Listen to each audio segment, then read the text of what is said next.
袁文俊、陳潔平主持。Water， 嗱你就等我即係透露下你嘅年紀先啦。其實你就好後生嘅啫，咁啊應該大學畢業之後啊做咗幾年嘢係咪？係啊。咁咧我就真係有少少好奇心，即係咪你由讀緊書嘅時候已經好清楚嗱？我畢咗業之後咧，我就自己要做一個社企，我就要有呢個咁嘅 mission 去做，因為其實成個諗法唔係我想象中咁嘅咧。其實咧喺由讀書去到之後慢慢出嚟做嘢啦，或者有實習啊當中，其實咧我本身老老實實咧我都唔係好同好多人講嘅。本身咧我係好想入經濟系咧做一個研究員嘅，但係點知咧一入到去咧第一年啊已經發覺自己唔係個材料，咁之後咧就好緊張啊，點樣去鋪排自己嘅工作啦各樣嘢。咁但係由嗰段時間咧，我去咗德國嘅一啲社企去實習啦，亦都去過一啲歐洲啊美國嘅銀行嗰度實習啦。其實之後咧先去 inspire 到我咧，其實有好似社會上有啲需要喺當中，就因為就算我有好多個實習，但係咧原來我出嚟揾工嘅時候咧，都用超過半年時間咧，先可以揾到一個入資料嘅文員，就3個月合約。咁但係做得好之後咧，變咗6個月之後先可以變做長工。咁我發覺咧，如果我自己有咁幸運嘅機會，但係但係都咁困難喎，咁我自己師弟師妹甚至自己同輩究竟可以點樣咧？咁所以喺由11年畢業啦，咁然後之後13年開始有呢個嘅做法，就係去創辦呢個機構啦。咁所以喺呢個當中咧，其實我覺得好好一個位置咧，就係我能夠咧出到嚟一啲公司裏面去工作。其實因為創辦一啲個機構咧，其實如果有一啲嘅經驗出到嚟大公司又好，細公司又好，甚至係我過往都有喺一啲社企裏面都有做過一個職員去工作。其實喺咁立體嘅工作經驗裏面呢，其實令到我都可以知道翻唔同嘅 stakeholders 佢哋各自嘅一啲睇法啦。即係大公司會點樣睇殘疾人士呢？細公司又會有咩難處去請殘疾人士呢？甚至係一啲嘅 NGO 或者社企去請殘疾人士嘅時候，又會有啲乜嘢嘅遇到嘅地方呢？咁所以呢一 part 呢，其實都好幫助到我。另外呢，就係我都知道呢，社會上高呢好多嘅年輕人見到社會有需要，咁佢就好有 passion， 咁樣就去可能寫 proposal apply funding 啊。但係我覺得我有一個少少嘅經驗分享嘅就係，我可能喺13年嘅時候呢，就開始雖然我係仲係返全職嘅工作，咁但係喺夜晚或者喺公餘時間咧做 care ER 呢個工作。咁因為嗰段時間咧，好似一個義工咁樣，冇乜包袱嘅。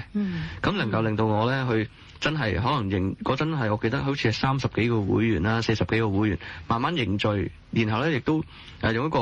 義工嘅身份啦，咁樣去或者朋友嘅角色啦，去同佢哋傾，究竟佢哋每個人嘅需要係乜嘢咧？咁亦都當其時，亦都有同一啲僱主啦，同翻我以往做過嘢嘅僱主去傾翻。如果我 start up 呢件事嘅話，其實佢哋睇法係點樣咧？咁所以喺呢個過程咧，其實都用咗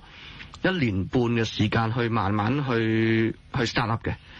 所以我13年開始啦，14年先有頭4個嘅工作配對，先有2間公司同我哋合作。15年我哋就有11間。或者我哋之後亦都有多咗好多嘅一啲工作配對啦，咁所以其實呢一個過程咧，其實慢慢喺15年年底咧，發覺個工作量唔得啦，真係要離開自己本身嘅全職嘅人力資源工作啦。咁我覺得呢個咧係俾我哋知道我哋所諗嘅 passion 或者所想像嘅一個社會需要咧，係咪真實嘅？小龍我記得上一集咧，你咪都講過嘅，即係有陣時我哋要去摸索一下，先知道咧自己嘅強項，即係點樣去可以貢獻噶嘛。咁其實如果你聽到阿 Water 正話嘅分享咧，同你行條路係咪都有啲相近呢？係嗱，我哋揀一個工作嘅職業或者盤生意都好啦，我覺得第一個必要嘅條件咧，就係你有嗰個 passion，你對你服務嘅對象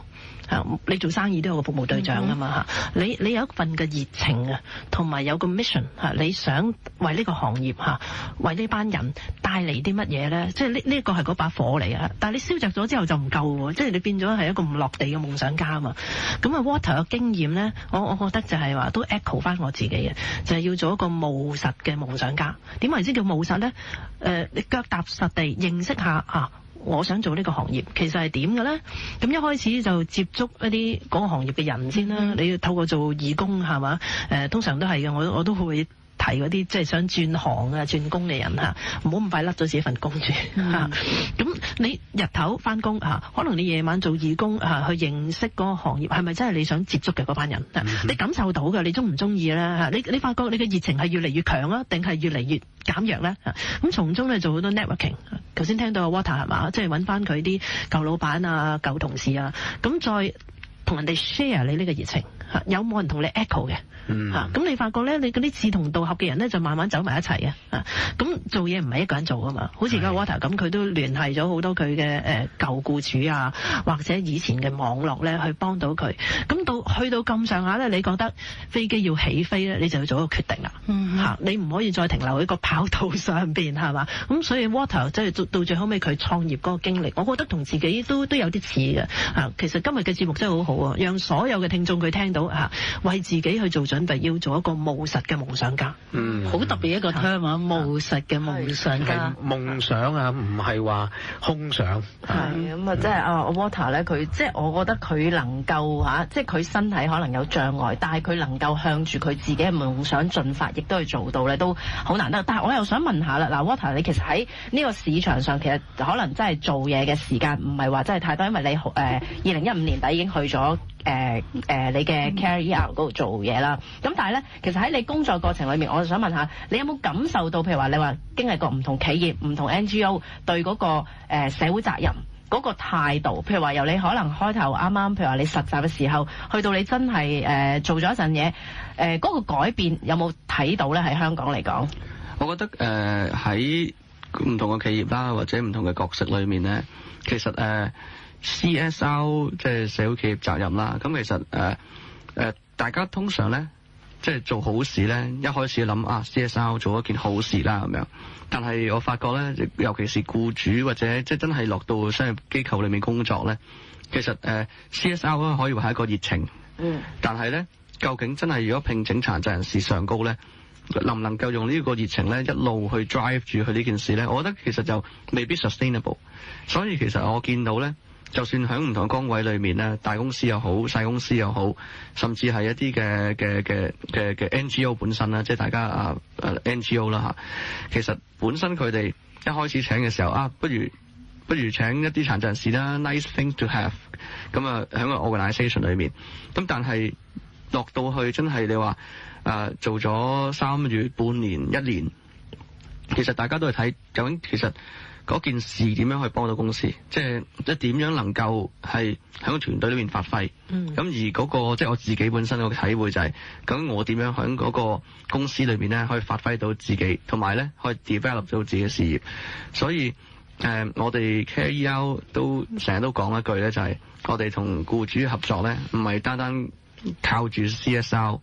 而咧真係點樣去 add value 俾個公司，同埋點樣 add value 俾嗰個我哋嘅 candidate， 令到佢哋真係可以發揮得到。所以有熱誠係非常之重要，但係淨係得嗰一股熱誠係唔足夠，要有方法係咪？咁一陣間我哋翻嚟嘅時候咧，我哋可以講一講 CSR 點樣演變到去所謂 CSI 甚至 CSO。管理跨時代。